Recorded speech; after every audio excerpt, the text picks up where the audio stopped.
versículo 12.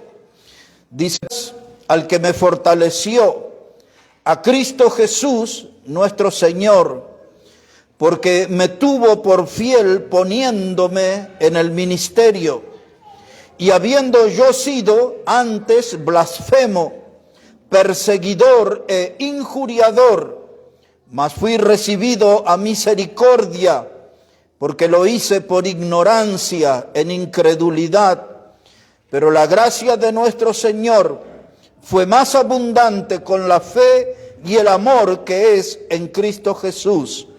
Palabra fiel y digna de ser recibida por todos, que Cristo Jesús vino al mundo para salvar a los pecadores, de los cuales yo soy el primero.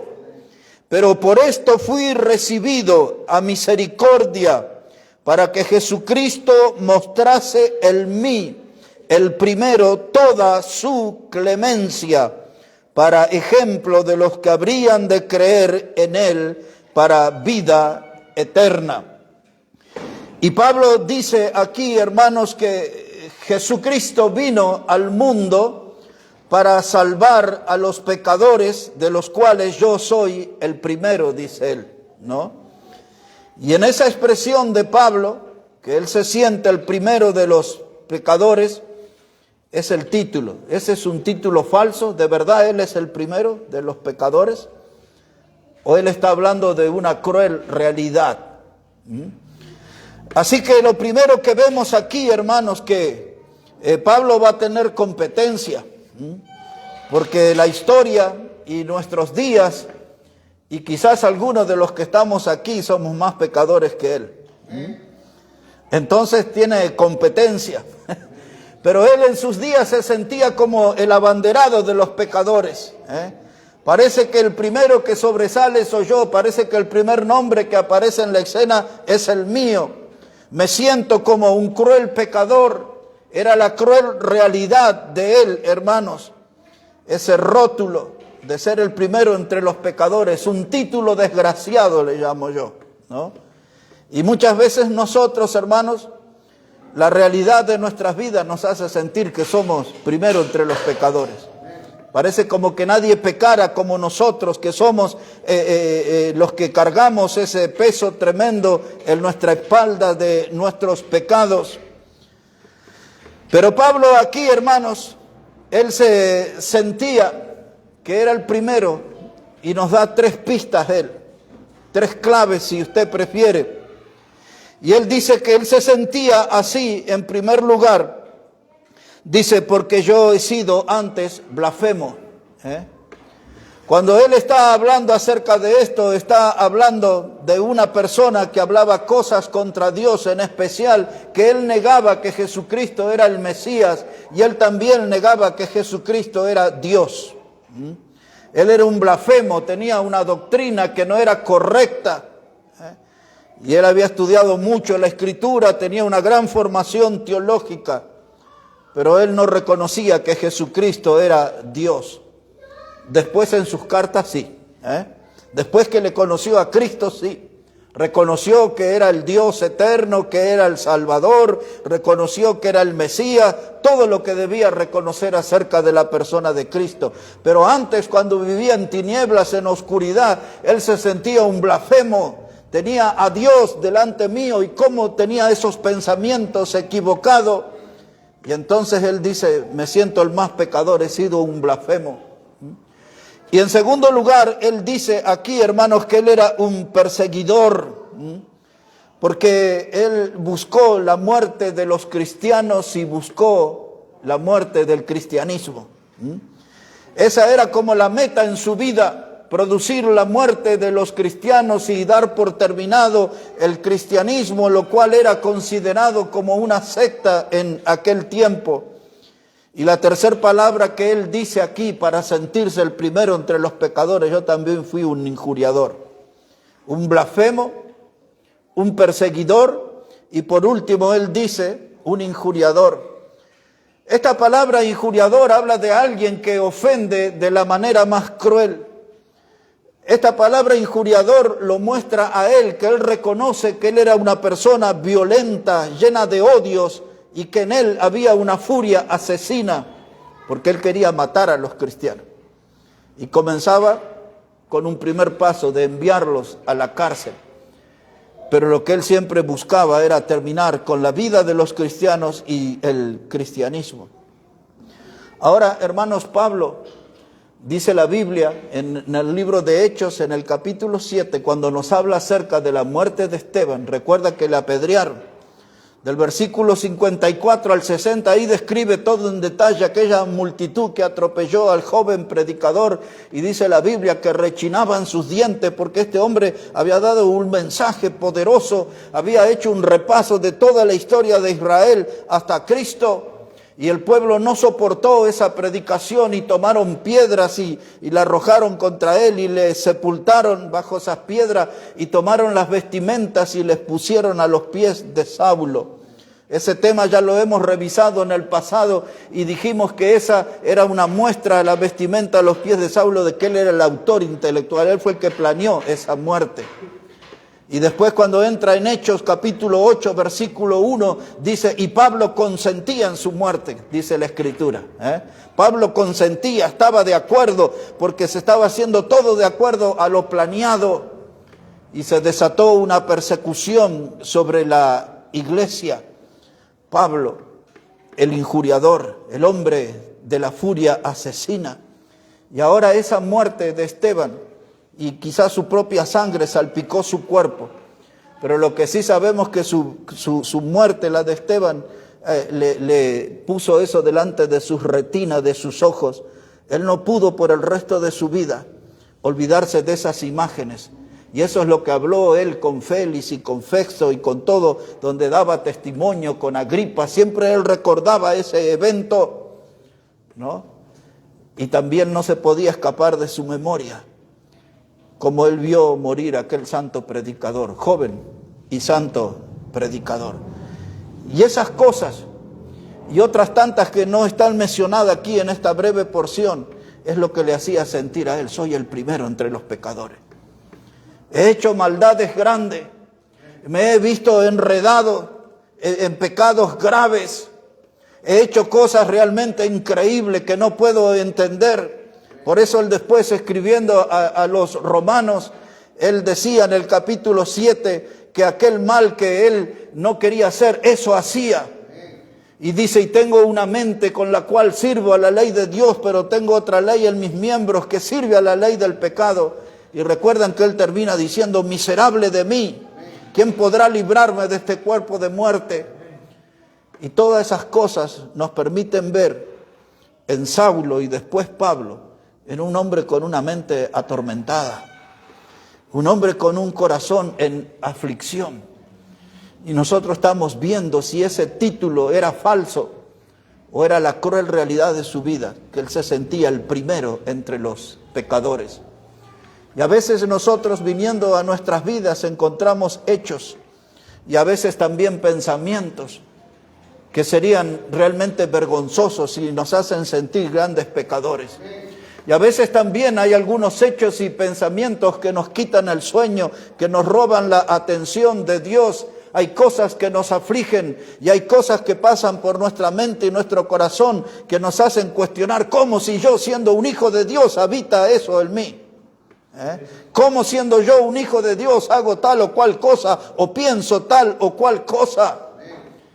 Y entonces también parece que con Pablo levantamos la bandera de la competencia, de que nos sentimos primeros entre los pecadores.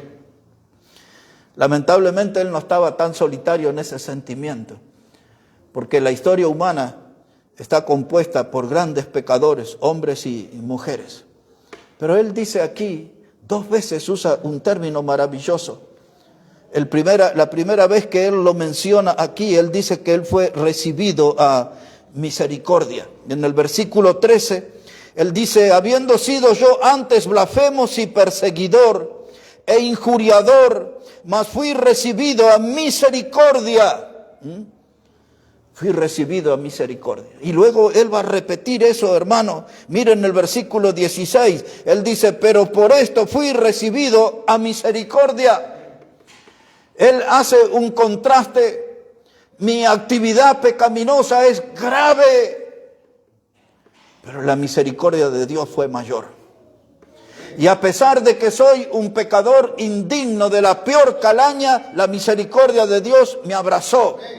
La misericordia de Dios me aceptó. La misericordia de Dios me cambió. Y esta palabra misericordia es un término importante en el mensaje de esta noche. Y en la lectura del Salmo 103 que se hizo recién, ahí estaba la palabra misericordia también. Porque tenemos, hermanos, un Dios que es misericordioso. Pablo, hermanos, como algunos de nosotros, conoció los peores chiqueros de este mundo, los lugares más inmundos. Su vida estuvo involucrada en actividades pecaminosas, horrendas. Y a veces nosotros, hermanos, eso ya lo vamos a ver al final, a veces teniendo vidas tan jóvenes y adolescentes, tenemos un gran caudal de pecado sobre nuestras espaldas. No es que una persona cuando llega a la vejez hace un repaso y dice, mire cuánto pecado tan horrible. Cuando uno es un adolescente empieza a acumular el pecado y nos pone en necesidad de conocer al Dios de toda misericordia. Porque Él es el único que puede librarnos de eso. Pablo conoció esos chiqueros de este mundo, hermano, pero él se sentía indigno. Dice, no merezco ser perdonado, pero Dios me recibió a misericordia. Hermanos, cuando Jonás vio a aquellos ninivitas que eran ladrones, rateros, dice, desde el más chiquito hasta el más grande, era gente perversa, eran gente degenerada. Y después que él les predicó en un tiempo breve, porque solo 40 días él tuvo para predicar la palabra, y todos aquellos se arrepintieron, hermanos. Y llega el último capítulo, cuando Jonás se enoja con Dios porque lo salvó a ese pueblo tan perverso. Y Dios, hablando con su predicador, con Jonás, le pregunta por qué él estaba tan enojado. Y él le dice, porque yo sé que tú eres un Dios clemente y grande en misericordia. Que pudiste perdonar a esa gente siendo lo que son. Y nosotros, y Pablo, todos también en algún modo somos como los ninivitas, somos pecadores indignos. Pero también nosotros hoy podemos lucir un Dios que es grande en misericordia. Fui recibido a misericordia. Y otra vez lo repite, fui recibido a misericordia. No perdamos de vista, hermanos, la misericordia de Dios. Y esto trae a mi mente lo que dice el libro de las Lamentaciones de Jeremías. Si no hubiese sido por las misericordias de Jehová, ya hubiésemos sido consumidos, dice. La misericordia. Wow, tendríamos que tener todo un mensaje de eso, ¿no? Porque estamos aquí por la misericordia del Señor. Pero aquí hay algo que me gusta en este verso 16 también. Obsérvelo conmigo otra vez. Dice, pero por esto fui recibido a misericordia, para que Jesucristo mostrase en mí, el primero, toda su clemencia. Esa palabra también brilla con luz propia. La palabra clemencia es la palabra que usó Jonás también. Tú eres un Dios clemente y misericordioso. Esa palabra clemencia, hermano, es un ejemplo que si Jesús salvó a Pablo, la gente, hermano, que viene a este lugar y la gente que nos ve por video, que nos escucha en audio y que pueden sentirse de los peores pecadores de este mundo, ellos también pueden conocer un Dios clemente, que les perdone, que les muestre su misericordia. Ellos tienen que enterarse que hay un Dios que es clemente. No importa cuán grave es su pecado. El Dios que es clemente puede perdonarle y salvarle. Y nosotros tenemos que estar agradecidos por eso. Porque a pesar de lo que somos, dice, Jesucristo vino a este mundo a salvar a los pecadores. Wow. Eso realmente me moviliza a mí, hermano. Dice la palabra de Dios aquí que esta es una palabra fiel y digna. No es una palabra tergiversada, no es torcida. No es una palabra que la acomodamos para que encaje. No, hermano, esta es una palabra fiel. Quiere decir que es confiable y es digna de ser recibida por todo. Que Cristo Jesús vino al mundo para salvar a los pecadores. Esa es una gran noticia, hermano. Y eso trae alivio a nuestra alma. Porque nosotros somos pecadores. Y Cristo vino a este mundo para salvar a los pecadores. Mis peores pecados pueden ser lavados. Mis peores pecados pueden ser perdonados, hermano. No pequeñas ofensas, grandes pecados de mi vida. pueden ser lavados y perdonados por este Dios que es clemente y es misericordioso. Dice Pablo, entre los pecadores yo me siento como el primero, pero todo cambió en el camino a Damasco cuando él se encontró con Jesús. Y allí el Señor Jesús sabía bien lo que eran las actividades de Pablo, que aparece con el nombre de Saulo, y cuando él cae al piso con aquel resplandor de luz que vino del cielo, y aquella voz que sonó inconfundible, la voz del Señor que le dijo, Saulo, Saulo, ¿por qué me persigues? En esa expresión el Señor Jesús le está diciendo, conozco en detalle todos tus pasos, conozco tus pensamientos, conozco tus planes, que quieres destruir a mis hijos, mi doctrina, mi mensaje, mi obra. ¿Por qué me persigues? Y ahí aparece el corazón rendido del pecador y le dice, Señor, ¿qué quieres que haga? Me encontré. Ya era un blasfemo, yo no pensé que tú eras Dios hecho carne, ahora sí que escucho tu voz. ¿Qué quieres que haga? Me rindo ante ti, te reconozco como Señor, como Dios. Con estas palabras, ¿qué quieres que haga? Estoy diciendo, no voy a perseguir más a los hermanos, ni voy a procurar destruir la doctrina. ¿Qué quieres que haga? Dice él, ya no voy a ser más un hombre violento, un injuriador. Aquí estoy, en esa sola frase está todo. ¿Qué quieres que haga? Y nosotros que ya hemos conocido a ese Dios clemente y misericordioso, ya deberíamos decirle eso. ¿Qué quieres que haga? Y el Señor dice, ahí está el manual, síguelo nomás. Sigue la palabra. Acá está todo lo que nosotros tenemos que hacer y todo lo que Dios espera que nosotros hagamos. Y ahora, hermanos, ¿cómo lo ven ustedes? ¿Será un título falso o de verdad Pablo era el primero entre todos los pecadores? ¿Tendría a su alrededor muchos competidores en el pasado? ¿Tiene Pablo hoy muchos competidores en nuestros días que ostentan esa bandera de decir yo soy el más pecador? Y cantamos nosotros aquí, hermanos, yo soy pecador, ten piedad de mí. Esa palabra va a aparecer como muy importante al final del mensaje. Ten piedad de mí. Le saco de esta escena del hombre que tiene un título falso, o él cuando dice soy el primero entre los pecadores solamente está diciendo esta es la cruel realidad de mi vida. La cruel realidad. Este soy yo. Observemos otro hombre más en el Nuevo Testamento. Evangelio de Lucas, el capítulo 18. El Evangelio de Lucas, el capítulo 18. Mire cómo dice la palabra de Dios. Y algunos después de ustedes, cuando vean unos videitos medio mal grabados hoy en la calle, hablé de los versículos anteriores y hablé de esto aquí, porque ya esto lo venía masticando desde hace unas cuantas horas atrás. Pero mire cómo dice la palabra aquí, Evangelio de Lucas, capítulo 18, versículo 9. Dice la palabra, a unos que confiaban en sí mismos como justos y menospreciaban a otros, dijo también esta parábola. Y esto dijo Jesús en su parábola. Verso 10, 2 hombres subieron al templo a orar. Uno era fariseo y el otro publicano. El fariseo, puesto en pie, oraba consigo mismo de esta manera. Dios, te doy gracias porque no soy como los otros hombres, ladrones, injustos, adúlteros, y ni aún como este publicano. Ayuno 2 veces, dijo el fariseo, a la semana. Doy diezmo de todo lo que gano.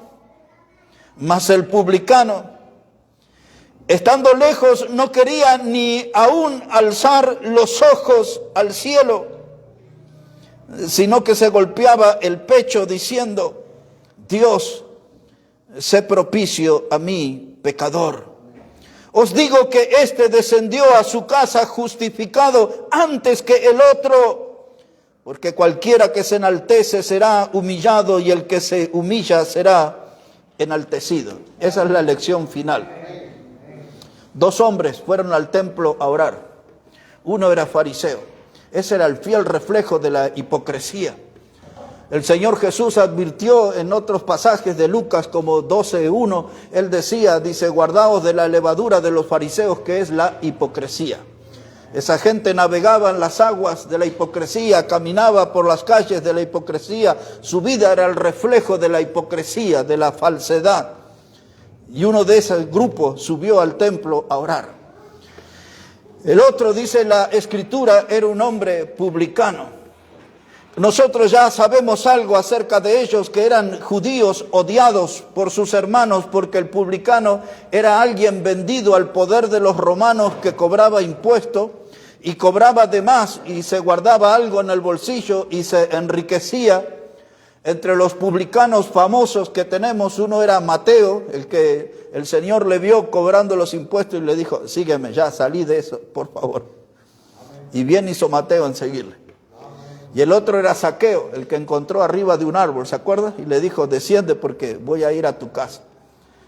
Y el otro se sintió halagado y lo primero que dijo, dice, si a alguien defraudé, se lo doy por cuadruplicado. Eso ya demuestra qué clase de gente era, ¿no? Y el cambio que Cristo produce cuando entra en una vida. Dice, ya no voy a estafar más. Si a alguien le estafé, yo le doy cuadruplicado. Esos eran los publicanos. Por eso los despreciaban, nadie los quería. Y este publicano entró allí al templo y el fariseo enaltecido, montado en su orgullo, cuando lo vio al publicano, enseguida quiso ocupar el primer lugar y empezó a levantar su voz y haciéndose el espiritual, tratando de impresionar a Dios. Dice, gracias a Dios que no soy como este publicano. Yo no soy como estos que son ladrones, que son injustos, que son adúlteros. Yo recuerdo la primera vez que escuché una predicación sobre esto fue en el año 1980. La mayoría de ustedes ni había nacido. El predicador con los años ese fue muy famoso, pero tenía una forma de comunicar muy graciosa. Y recuerdo todos los gestos que él hacía sobre el publicano. No puedo olvidarlo. Y el fariseo decía, y no soy ladrón, y el pobre publicano, y él hacía ahí, se iba escondiendo todo. No soy adúltero, no soy injusto. Pobre publicano, no encontraba dónde esconderse. Y luego que el fariseo terminó con su discurso, ahora oímos la voz del publicano. Y cuando escuchamos su voz, no tenía sentimientos muy diferentes a los del apóstol Pablo. Este también era un abanderado entre los pecadores. Y dice aquí la porción que nosotros hemos leído, dice que no quería ni alzar sus ojos. Es decir, que no se sentía digno de mirar a Dios, de buscar a Dios. Estaba compungido. Seguramente lo que el fariseo decía tenía razón, pero él ya sabía eso y por eso él vino a ese lugar para arreglar sus cosas con Dios. Pero soy una de esas clases de pecadores que me siento avergonzado, compungido, no puedo levantar mirada para tratar de encontrarme con Dios. Mi vida es tan pecaminosa, no puedo contemplar a un Dios que es tan santo. Dice, no quería ni alzar sus ojos. Y de pronto empezó a hacer unos gestos extraños, empezó a golpearse el pecho, como diciendo, acá está mi problema en el corazón. El Señor Jesús dice que son 13 los pecados que habitan en el corazón del hombre. Y este se golpeaba el pecho. No podía él mirar a Dios, pero él quería que Dios le mirara. Acá está mi problema, aquí está mi conflicto contigo, Señor. Acá está almacenada toda mi maldad. De acá salen todos mis males del corazón. Yo no entiendo a esa gente liberales de nuestros días que por todas partes dicen, Dios no mira lo externo del hombre, Dios mira el corazón. Yo lo que menos quiero es que Dios mire mi corazón. Ahí está toda la mugre. Ahí está todo lo que es malvado. Y hermanos, ahí está el hombre golpeándose el pecho. Y este hombre publicano, hermanos, él no quería lucir el disfraz despreciable de las apariencias. Porque en muchas etapas de nuestra vida, principalmente los fines de semana, nosotros elegimos un disfraz despreciable de apariencia. Venimos a la iglesia con ese disfraz de que somos creyentes fieles, de la categoría de los buenos, que somos santos, súper santos, cosas así. Pero todo es un disfraz. Adentro nuestro está la realidad, la que nosotros conocemos y la que Dios también conoce, hermano. Y este hombre se presentó ahí delante de Dios con todo su pecado a cuesta, no tenía maquillaje, estaba él allí, hermano, a cara descubierta. Este hombre publicano, hermano, no dijo ahí en el templo: ¿quién es el administrador aquí? ¿Quién es el sacerdote? Estoy buscando un líder espiritual que me dé unas palabras de alivio, unas palabras de ánimo. Este hombre no dijo: estoy buscando una persona aquí que me dé un mensaje positivo para mi vida, para que me vaya entusiasmado a mi casa. No, hermano, ese hombre fue y buscó a Dios, porque era tan pecador, hermano, que él era consciente que solo Dios podía resolver ese problema.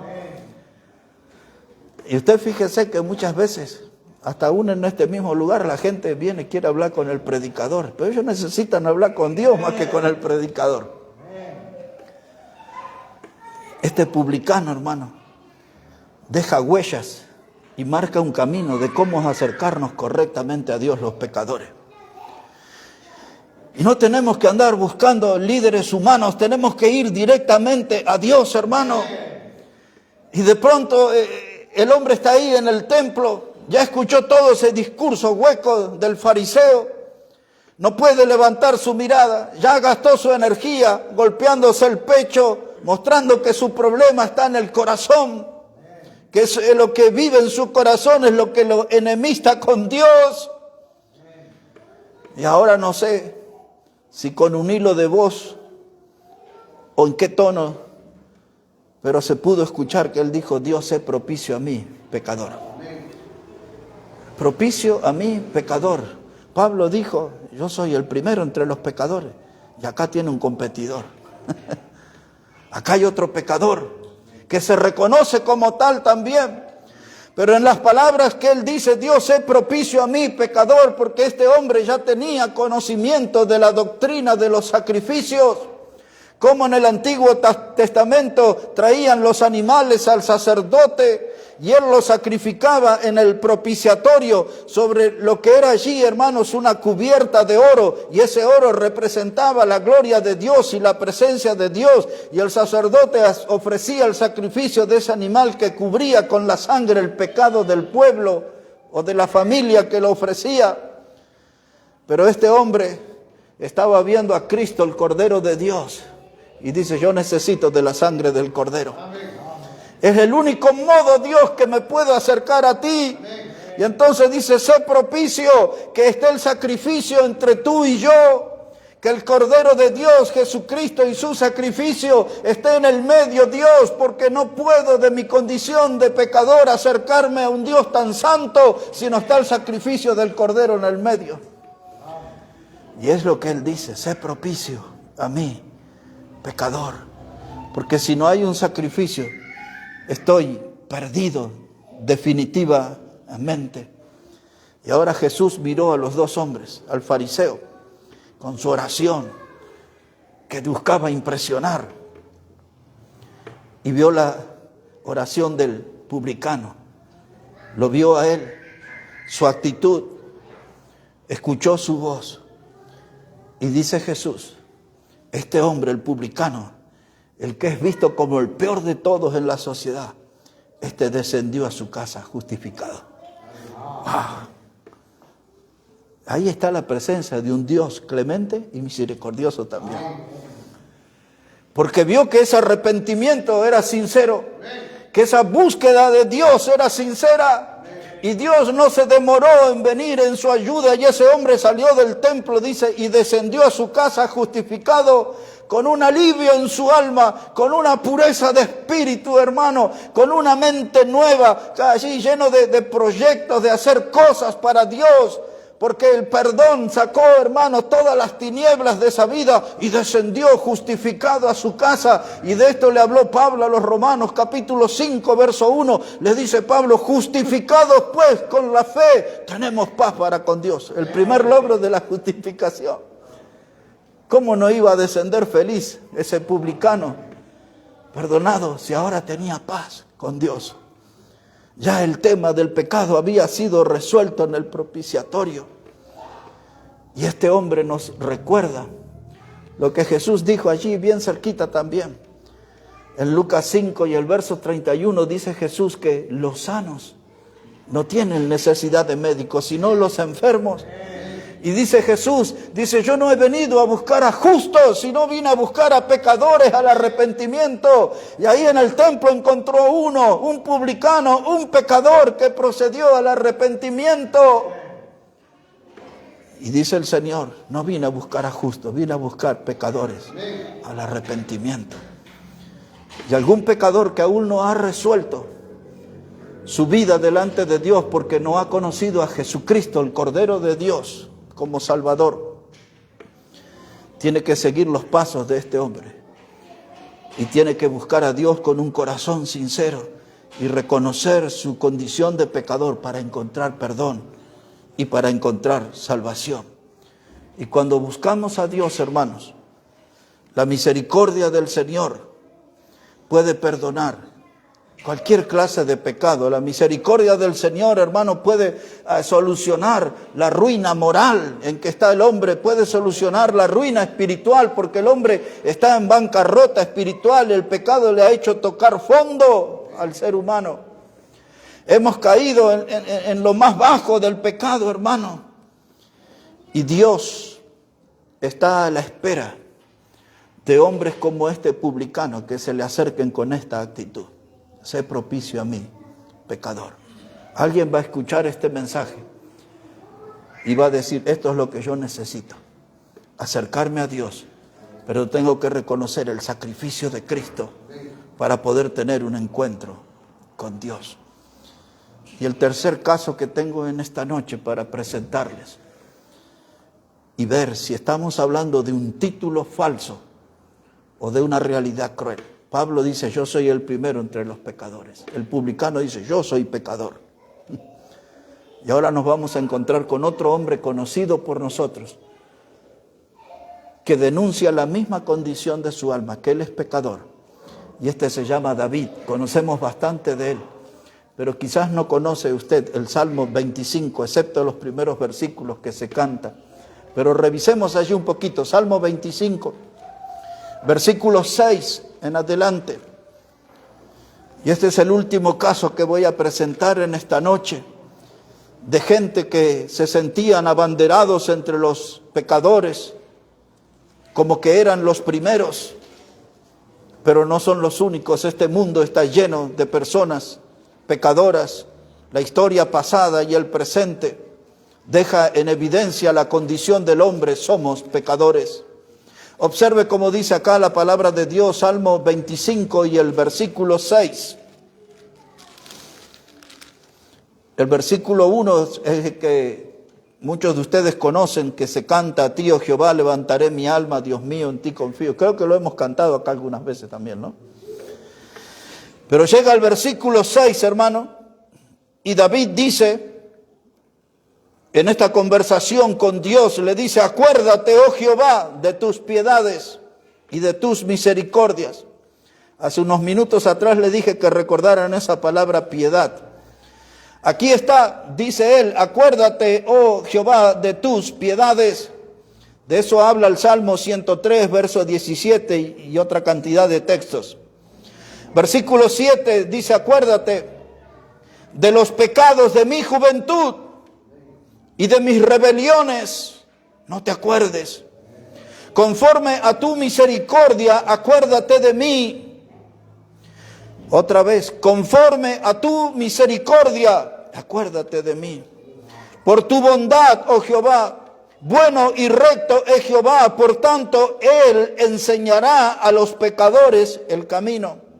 Encaminará a los humildes por el juicio, le enseñará a los mansos su carrera. Todas las sendas de Jehová son misericordia y verdad para los que guardan su pacto y sus testimonios. Este salmo ofrece dos joyas. Cuando hablamos de joyas, estamos hablando de cosas que son de alto valor. Las dos joyas que aparecen aquí es la palabra piedad y misericordia. Esas son las dos joyas más valiosas, piedad y misericordia. Hermanos, aquí vemos a David que está él clamando en voz alta. Él está poniendo en conocimiento la miseria que habitaba en él. Y entonces cuando él tiene ese sentimiento de ser un ser miserable, él le dice a Dios que se acuerde de sus piedades, pero que por favor no te acuerdes de los pecados de mi juventud. Amén. En estos últimos días hablé con gente joven, algunos menores de 20 años, y el caudal de pecado que han acumulado es grandioso. Y es lo que me motiva a poner este texto a la vista, los pecados de la juventud. Aquellos pecados que desde la adolescencia empezamos a cultivarlo. Nos empezamos, hermanos, a aferrar a hábitos insanos, de cosas que no son buenas. Y empezamos a asomarnos a la vida, 12 años, 13 años, y empezamos a ver cosas pecaminosas. Y empezamos a hacer cosas en la sombra en esa edad como si fueran picardías, como si fueran vivezas. Pero el diablo está trabajando y está empezando a potenciar el pecado en una vida joven, en una masa tierna. Y esto era lo que le atormentaba a David. De los pecados de mi juventud, no te acuerdes. Cuando éramos adolescentes, 12, 13 años, nosotros nos juntábamos con toda la gente grande en aquellas folcloreadas, guitarreadas de la gente grande. Cuando yo tenía 10, 11 años y cantaba en esos lugares, y la gente a mí me usaba para que yo les sirviera el vino a la gente que terminaba borracho después que terminaban los recitales en el barrio. Cuando ya he sido grande y me tocó viajar mucho en avión, y en los asientos son ocupados por 3 personas, a veces yo estaba en el lado del pasillo o en el medio, y si el que estaba en la ventana o si el que estaba en el medio pedía alcohol y la azafata me pasaba eso, yo no tocaba esa copa. Déselo a usted, porque yo leía Habacuc 2:15 y allí habla, hermano, de que hay una maldición para aquel que da alcohol a otra persona. Y entonces, pero a mí de niño me usaban para llevar el alcohol. ¿Y cuántos padres le dijeron a su niño, anda a comprarme un tetrabric, que nadie te vea? Y empezamos a introducir a nuestros hijos en eso, ¿no? Y entonces, en la adolescencia empezamos a ver. Ya les conté cuando tenía 16 años y me llevaron al equipo de primera y salíamos de los entrenamientos y entrábamos en el cine. Y todos esos muchachos eran mayores de 20 años, futbolistas conocidos, y yo estaba orgulloso de estar con ellos. Pero mis ojos vieron cosas que no tenían que ver. Y yo podría hablar como David y decirle, Dios, no te acuerdes de los pecados de mi juventud. De todas maneras ya se dieron cuenta que el hombre que está aquí adelante es un histórico pecador, no soy un pecador nuevo. El pecado tocó mi vida desde una edad tierna y yo puedo entender lo que David está diciendo aquí. Yo creo que todos estamos entendiendo. Porque el diablo nos ha engañado cosas y quizás nuestra curiosidad o lo que sea, pero ya desde la adolescencia empezamos nosotros a abrazar ciertos pecados que se vuelven en una tortura mental. En los jóvenes que he hablado, algunos de ellos han perdido sus trabajos. Algunos de estos jóvenes, y algunas eran mujeres, han tenido accidente de tránsito. porque no estaban bien de acá, atormentados por pecados. Y todo eso fue juntando para llegar a este texto. Dios, no te acuerdes de los pecados de la juventud. Hay un hombre que está sufriendo porque no puede convivir con esas cosas que están adentro de su cuerpo. Es lo que le pasaba a Pablo. Yo lo vi morir a Esteban, su sangre me salpicó, su ropa la pusieron en mis pies.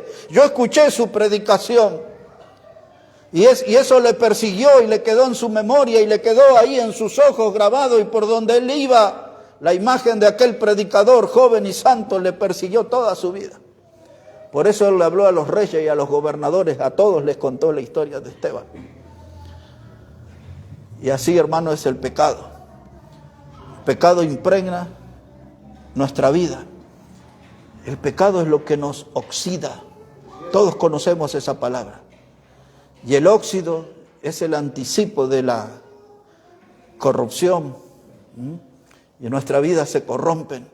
Comienzan a oxidarse lentamente de una edad temprana. Y ya cuando algunos llegan a los 20, 25 años, ya la ruina total se apoderó de ellos.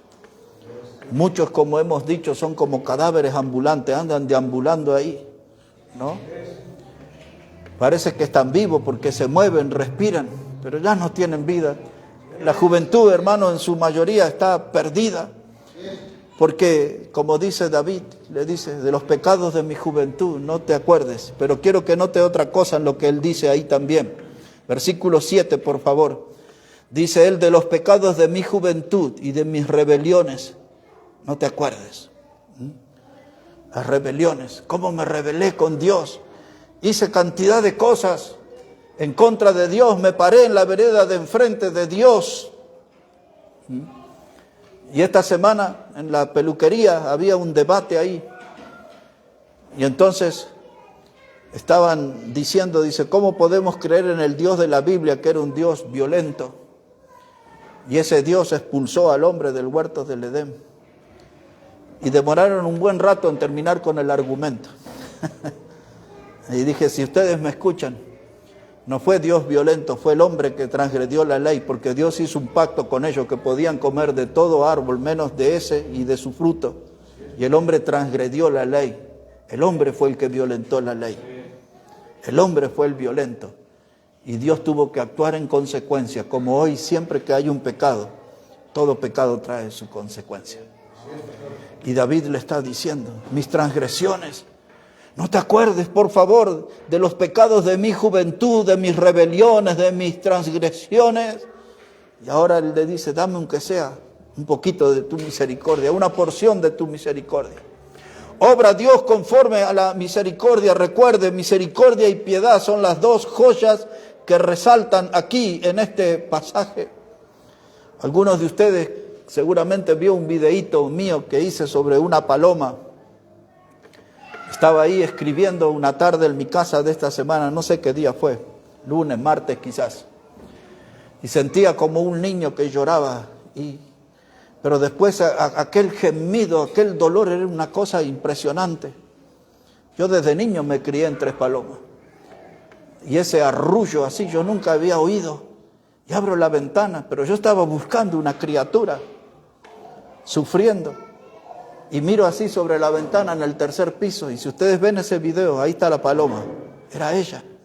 Y ahí puse como pude el celular y casi que se me va al piso. Y sale volando.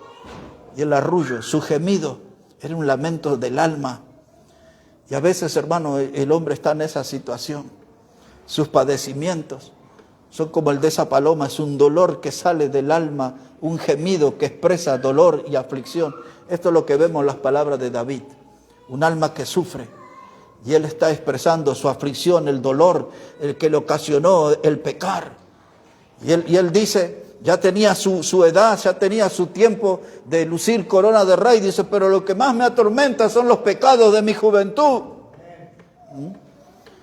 Y entonces su vida empezó a potenciarse, su manera de pecar. Y ya entramos en la parte de la historia que todos conocemos. Su adulterio, su crimen, como Pablo, él mandó a matar a Urías, Eteo. el esposo de la mujer de la que él hizo abuso de poder, porque se abusó de su condición de rey para llegar a esa mujer. Y se apoderó de esa mujer y mató al marido de esa mujer, que era un guerrero fiel de él, un valiente. Tremendo. Y ahora vamos a terminar así, con el Salmo 51. Busquemos ahí y ahí terminamos. Solo que quiero que recuerde al salir de este 25, que él habla allí de la escuela de Dios. Solo se lo menciono mientras vamos hacia el Salmo 51. Él dice aquí, él habla en el verso 8, dice, por tanto Jehová enseñará a los pecadores el camino. Quiere decir que hay una escuela de Dios, hermano, donde Dios enseña a corregir el camino del pecador. Y esa escuela tiene alguna relación con la iglesia local y con la palabra de Dios, porque aquí se enseña la forma de corregir el camino del pecador. Y luego él dice ahí en el Salmo 25:10, dice, todas las sendas de Jehová son misericordia y verdad. Todas las sendas, hay una huella para seguir. Jesús dijo, ejemplo nos dejó para que sigamos sus pisadas. Las sendas del Señor no hay que perderla, hermano, hay que seguir eso. Y dice allí ese Salmo 25 que dejamos recién, dice, todas las sendas de Jehová son misericordia y verdad.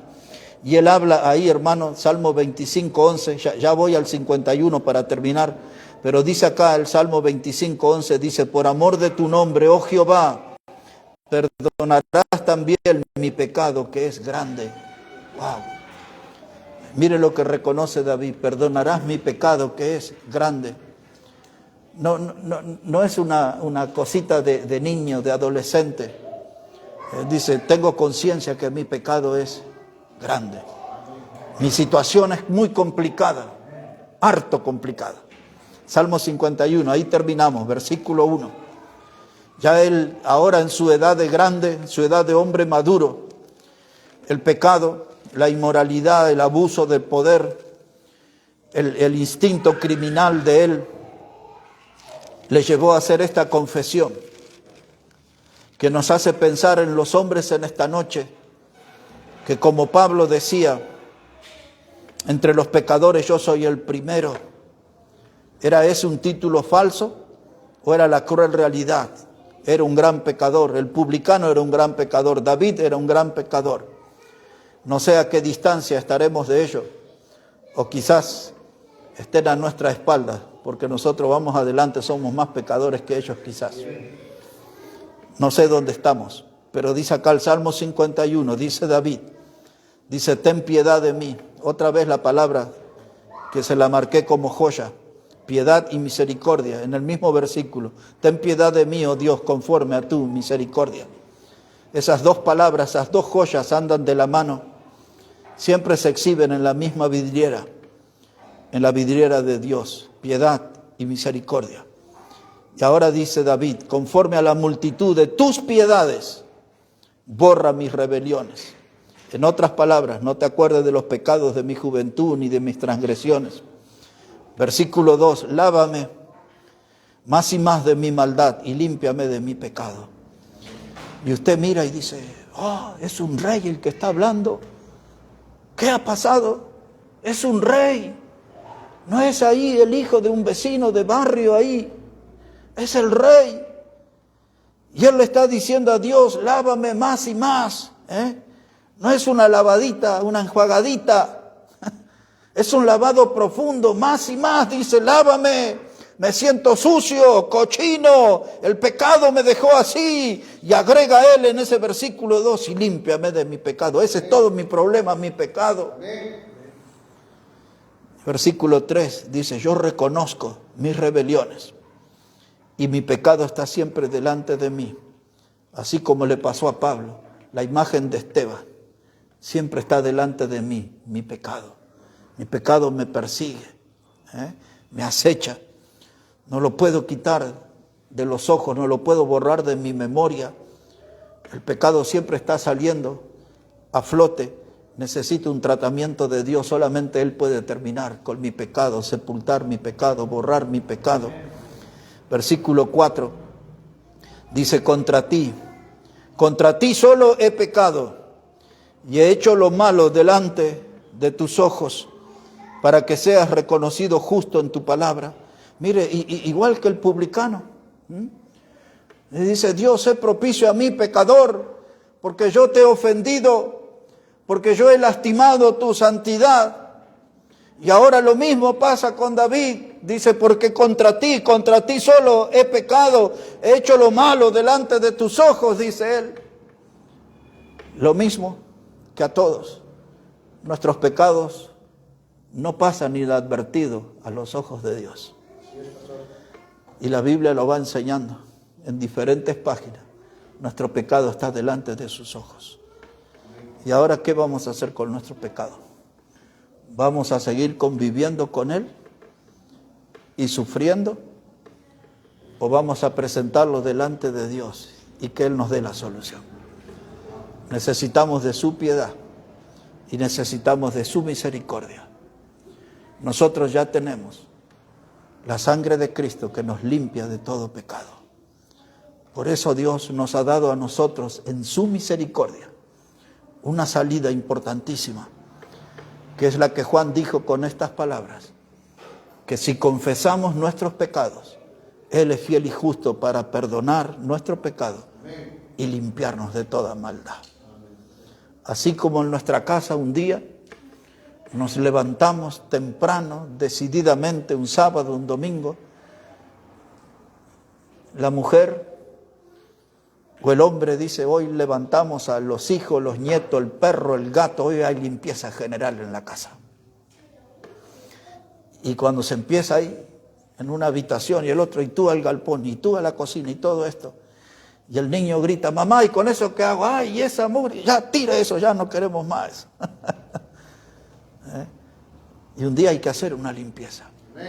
Pero la que nosotros necesitamos es una limpieza celestial, es Dios el que tiene que actuar. Porque si no, la carga va a ser tan grande y vamos a ser competidores con Pablo. Vamos a decir, no, nosotros somos el primero. Él dice, yo soy el primero entre los pecadores. Pero nosotros también tenemos lo nuestro. Pablo encontró solución, el publicano encontró solución, David encontró solución. Nosotros tenemos que ir por la nuestra, que nuestra solución está en Cristo. La sangre preciosa nos limpia de todo pecado y gloria a Dios a nuestra disposición, la sangre preciosa de Cristo. Alguien va a escuchar esto y va a sentirse en necesidad. Y cuando experimente eso, no se demore, vaya a Cristo y que Él limpie todo su pecado. Háblele como David, háblele, límpiame más y más de mi maldad. Porque hay gente que ha caído muy bajo en el pecado y necesita de esta obra de Dios, de estas dos joyas, piedad y misericordia. Que Dios muestre su piedad, su misericordia. Y cuando el hombre muestra un corazón arrepentido, Dios le retribuye con una salvación que es eterna. Gloria a Dios por todo eso. Vamos a hablar con el Señor. Padre, gracias te damos en esta hora por tu palabra. Y gracias, Señor, porque siempre el pecado está afectando nuestra vida, está dañando muchas veces nuestra comunión contigo, Señor. El pecado es el gran productor de infelicidad en nosotros. Es el que nos quita las fuerzas para el servicio. Es el que nos roba el ánimo para servirte a ti, Señor. No podemos convivir con el pecado. Y ahí vimos estos hombres en la historia que encontraron solución para su pecado. Nosotros ya la encontramos en Cristo, pero necesitamos una limpieza diaria, Señor. Que tu palabra, que tu misericordia obre cada día de nuestras vidas y que podamos estar limpios para poder servirte, honrarte y glorificarte. Bendice tu palabra, Dios. Y ayúdanos en la decisión a tomar en esta hora, porque necesitamos glorificarte a ti, Padre. Gracias por tu Hijo amado Jesucristo y por su sangre preciosa y poderosa que nos lava, que nos limpia y que nos perdonas de todos nuestros pecados. Ayúdanos, Dios. Oramos en el precioso nombre del Señor Jesucristo. Amén y amén. Amén. Amén, hermanos, que Dios bendiga su palabra en esta hora. Nos ponemos de pie, vamos a cantar al Señor.